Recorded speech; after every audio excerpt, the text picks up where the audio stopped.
What happens when a probation officer tells a defendant that the judge doesn't make the rules? Buckle up, because this case is about to take a wild turn. We've got a man who paid $30,000 in restitution, completed his classes, and followed every single rule, except he was following rules that were never supposed to exist in the first place. A rogue probation officer, illegal drug tests, unauthorized check-ins, and a judge who's about to deliver some serious courtroom justice. This is one review hearing you do not want to miss. Let's dive in. Today is a day set for review. And according to Miss, I don't never know her name because she don't put her name on here. According to probation, your discharge date is May the 2nd. You were placed on a 12-month probationary period. And I placed you on probation on, May 2nd of this year, 24. So this is your first review. This is the halfway point. However, you're not quite finished. So this says that you did pay the restitution in full. This says the restitution of $30,000 was paid in full. You completed the theft awareness class. You have done some you did choices. Yes, ma'am. Through eBay, and then you've completed 8 of the 10 gamblers counseling. Well, let's see. Nope. That she's saying 2 different things. How many gamblers counseling is left? I finished all 10. Oh, you did? Yes, ma'am. Okay. When did you finish? Because she just sent me this. This would have been last week on, I believe Friday was the last day. I remember she said she was leaving the office Thursday. So Mr. Mooney was trying to get in contact with her, I believe, to email her to let her know that I was completed. But he assured her that I will be finished before this court date. Okay, let me see who. All right, Mr. Flanagan. Yes, Your Honor. Can you call Miss Collins in probation and see if she has an update? Well, let me ask this before I have you do that. What about count 2? You owe $510 on count 2. That's the only thing that I haven't completed, Your Honor. Okay. All right. Well, then don't worry about calling her, Mr. Flanagan. So let's do this. How long do you think it'll take for you to complete or pay the $510? I started a new job within 2 days. So my first paycheck within basically 2 weeks, I'll be able to pay it. You gonna give us all your money? I don't know how much check is. Don't give me the saying it's all your money. I mean, it's literally been all my money. So. Right. But I can give you a couple of months if you want a couple of extra months. I can give you a couple of months. I mean, yeah, that will work better. Absolutely. Whichever one works. All right. I mean, 'cause today is just the halfway point. So you're not technically scheduled to be discharged from probation. The 12 months, you're not scheduled until May 2nd. I could give you a date in late January if that'll be better for you. Yes, ma'am. That'll work. Mr. Miles, is that acceptable? It is acceptable, Your Honor. It's possible I might be out of the country, but I'd be able to get another attorney to stand in for review. All right. And also, if he completes it, so let me give a date. I'll give a date first. And then if he completes it and pays the money, you could send an email to Mr. Flanagan and I can discharge him without you coming. Okay, that sounds great. All right. So I'll put it on the docket for January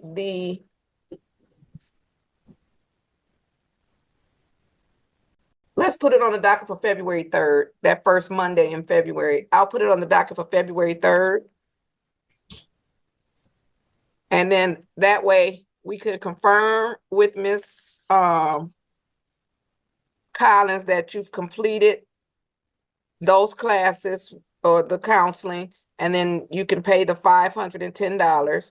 If you've done so, counsel, you can just submit an email and I can confirm it with the probation and then I can discharge them without appearance. So we'll put it on the docket for a discharge. Okay, All right. thank you, Your Honor. All right, you're welcome. So February 3rd, Mr. Flanagan, let's put it on the docket for, well, no, not 9:45, because that will denote money.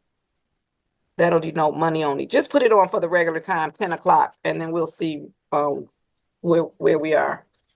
Excuse me, Brian. Miss Bryant. So up until this point, I'm still expected to check in regularly and do the normal probation process until January. What do you mean by that? Tell me what do you do? What's the normal probation process? Well, because originally they were telling me that once I came into this review, I could have the potential to be discharged from the probation since I had did all the classes and everything like that. So here, right now, I'm gonna interrupt you, Mr. Lee. You're on a non-reporting probation anyway. So if they've had you reporting monthly, yeah. you didn't have to do that. I said that originally, but they told me that the judge don't make the rules here. That was the quote that they. Who told you that? Oh, hold on. Mr. Flanagan, call Mr. Farmer right now. Call him right now. Ooh, Yes. it's going to be a great day. Call him right now. I need you to tell us who told you that. Call them right now. Matter of fact, you can call Mr. Wade too. Call them right now. Because I'm about to. Yes. I like you, Mr. Lee. I like you. You didn't even mean to tell on them, but you did. Yeah, I didn't. It's Miss Bryson. She's no longer there anymore. That was the former probation officer that I had. Let me make sure they have a meeting with probation while you on here. Let's make sure they have a meeting with the probation, because if I ever hear somebody say that again, I'm gonna hold them in contempt. Understood. Yeah, but we gonna do this right now. Oh, I'm so excited. This turned out to be a great Tuesday. But you did not have to report, Mr. Lee. You were not supposed to be reporting on a monthly basis. And we getting ready to nip that in the bud right now. I'm so excited for my future and yours. So to answer your question, you do not have to report. Now, what you have to do is let us know when you finish those classes, the counseling. So you can in fact have them send it to Mr. Flanagan. But I want you to stay on here so Mr. Farmer can hear it from you. I'm gonna tell him what you said, and then I'm gonna ask you, did you say that in front of the supervisor? So we can make sure that no other probation officer ever tells anybody else that I don't make the rules. I am the rule. I mean, I don't even understand what. Yeah. I thought so. I thought so too. You should have told him that, and then you should have just not shown up. Nothing would have happened to you. Nothing. I just was nervous. I didn't want to get violated. I was just trying to follow the rules. You said Mr. Farmer is logging in right now? Yes, Your Honor. He's not logging in. He must not have been at his computer. And it is correct that Miss. Hold up, did you catch that? Miss Bryson, the probation officer, actually told Mr. Lee that the judge doesn't make the rules here. Let that sink in for a second. A probation officer directly undermining a judge's authority and forcing a defendant to comply with conditions that were never part of his sentence. And Mr. Lee? He didn't even realize he was being manipulated. He was on an no one reporting probation, meaning he should never have had to check in monthly in the first place. This isn't just a mistake. This is a blatant abuse of power. And notice how the judge immediately calls for the probation supervisor. She's not playing around. The tension in this courtroom just skyrocketed, and we're about to witness some serious accountability. Do you think Miss Bryson knew what she was doing? Or was this just incompetence? Drop your thoughts in the comments. It's correct that Miss Bryson is no longer with. That could be part of the reason she's not here, because she thought the judge didn't make the rules. I don't know why she's not here anymore. Yeah.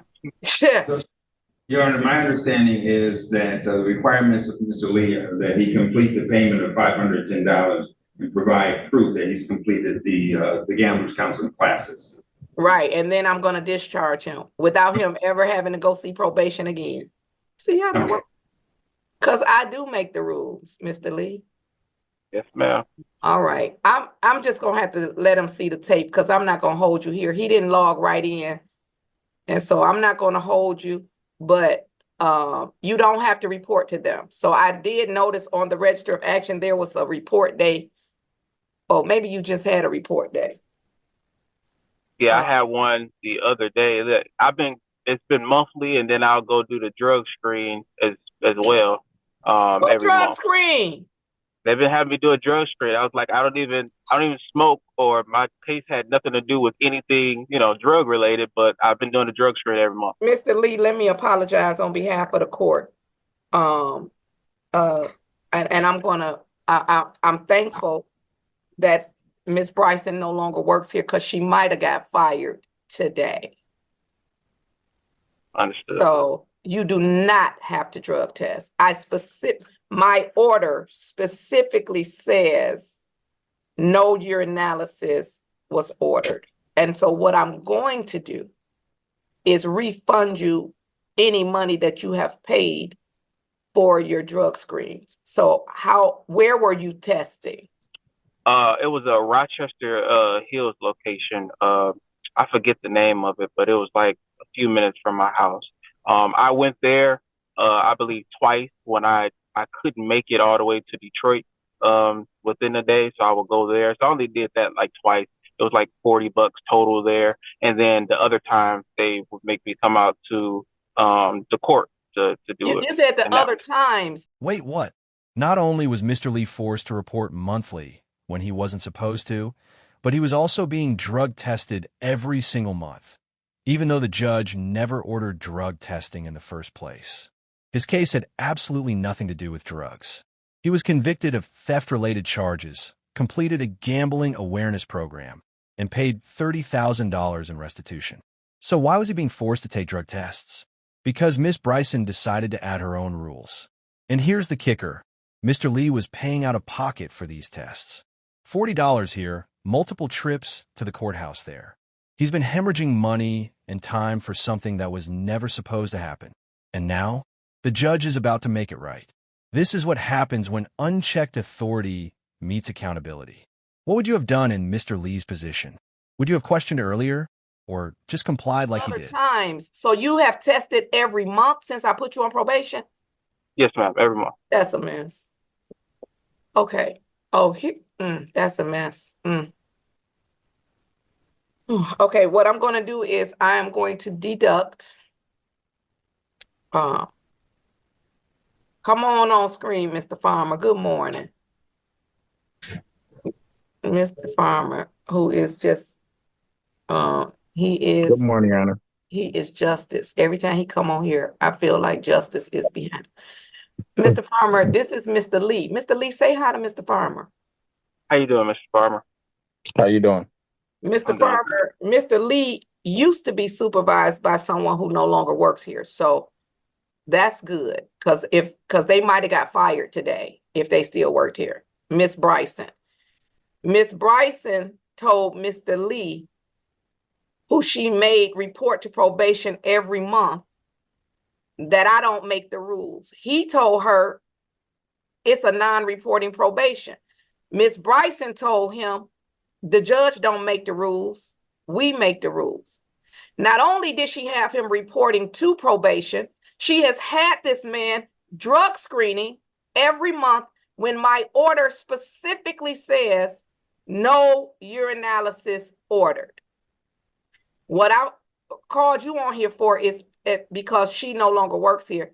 In your next meeting, just make sure nobody ever tells one of my probationers that, because that might get them held in contempt of court, because that doesn't even make sense. And I understand, Your Honor. you know that don't make sense. You would, okay. So what I am going to do, Mr. Lee said he tested at the court 4 times and you tested in Bloomfield 2 times?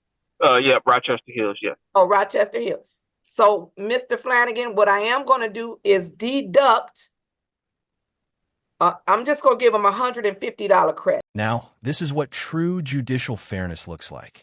The judge just deducted $150 from Mr. Lee's remaining balance as compensation for the illegal drug tests and unnecessary probation check-ins he was forced to endure.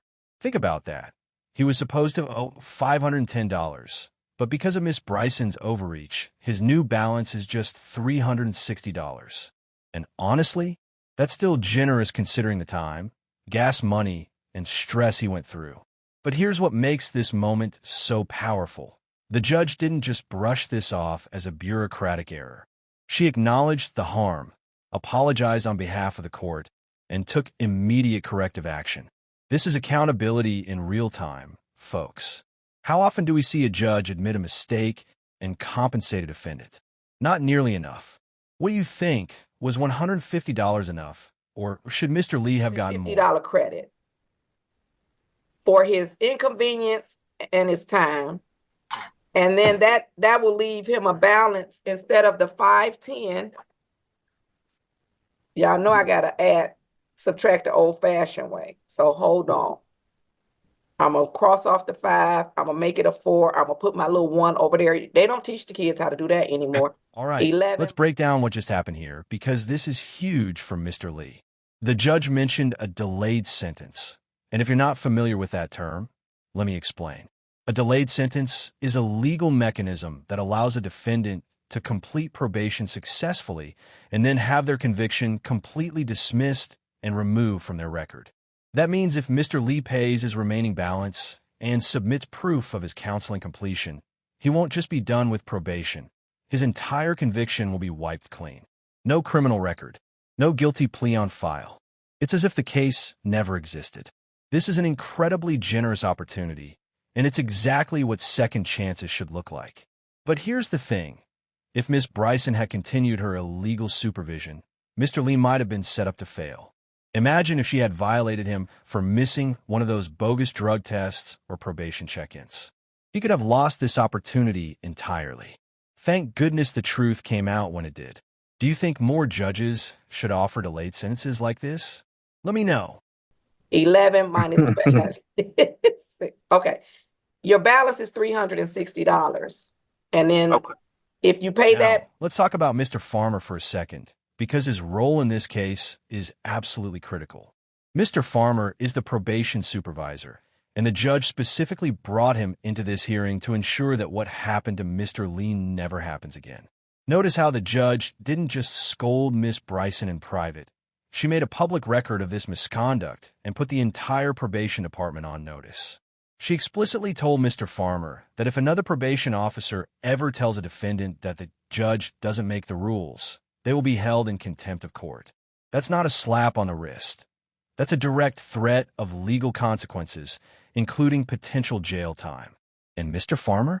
He didn't argue. He didn't defend Miss Bryson. He simply acknowledged the problem and committed to fixing it.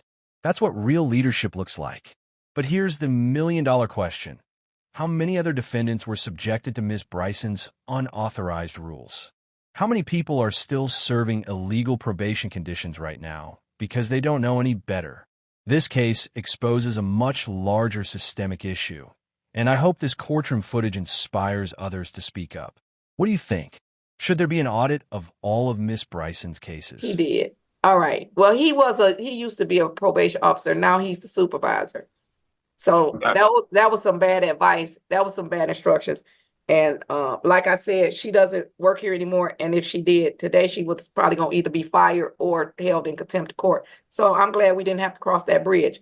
Thank you, Mr. Farmer, and No for problem, coming man. on. Thank you so much. Mr. Lee, thank you for sharing that information. And I, again, apologize for the inconvenience. You did not have to do those things. So I appreciate it. And then I'll either see you on the 3rd or we'll do your discharge when I get the information, okay?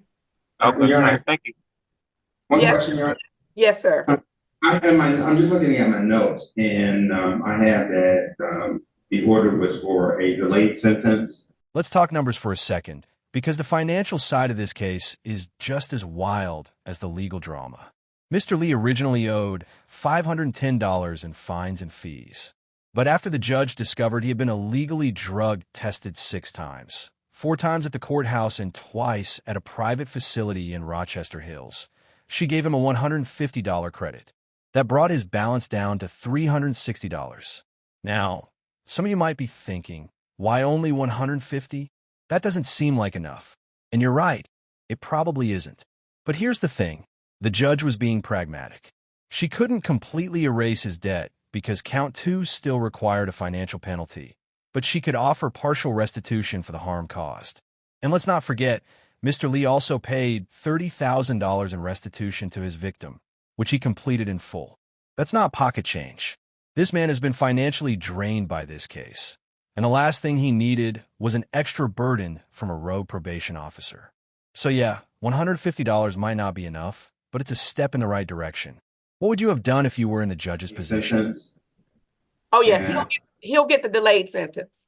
Okay, great. Yes, so if he finishes, he's gonna finish well within the 12 months, and I'll give him the delayed sentence. So it will be a dismissal, and a removal of the conviction from your record once you pay the balance and give us the proof that you completed that counseling. Okay, Okay, all right. we'll do. All right. Thank you. All right, you're welcome, gentlemen. Have a great day. Stay safe. So, let's recap everything that just went down in this incredible courtroom case. Mr. Lee was placed on a 12-month probation after being convicted of theft-related charges. He paid $30,000 in restitution, completed a theft awareness class, finished his gambling counseling sessions, and did everything the court asked of him. But here's the twist. His probation officer, Miss Bryson, decided to add her own rules. She forced him to check in monthly, even though he was on no reporting probation. She made him take drug tests every single month, even though the judge never ordered drug testing. And when Mr. Lee questioned her authority, she told him, "The judge doesn't make the rules here." That single sentence set off a chain reaction that exposed systemic misconduct, led to a public apology from the court, and resulted in Mr. Lee receiving a $150 credit toward his remaining balance. The judge made it crystal clear. She does make the rules, and anyone who thinks otherwise will face contempt charges. Mr. Lee now only has to pay $360, submit proof of his counseling, and he'll receive a delayed sentence, meaning his conviction will be completely dismissed and removed from his record. This case is a perfect example of why defendants should always question illegal probation conditions and why judges need to hold their probation departments accountable. If you found this case as shocking as we did, make sure to hit that like button, drop your thoughts in the comments. Do you think Miss Bryson should face legal consequences? And don't forget to subscribe for more jaw-dropping courtroom breakdowns. Justice was served today, and we'll keep bringing you more cases where the system gets it right. See you in the next one.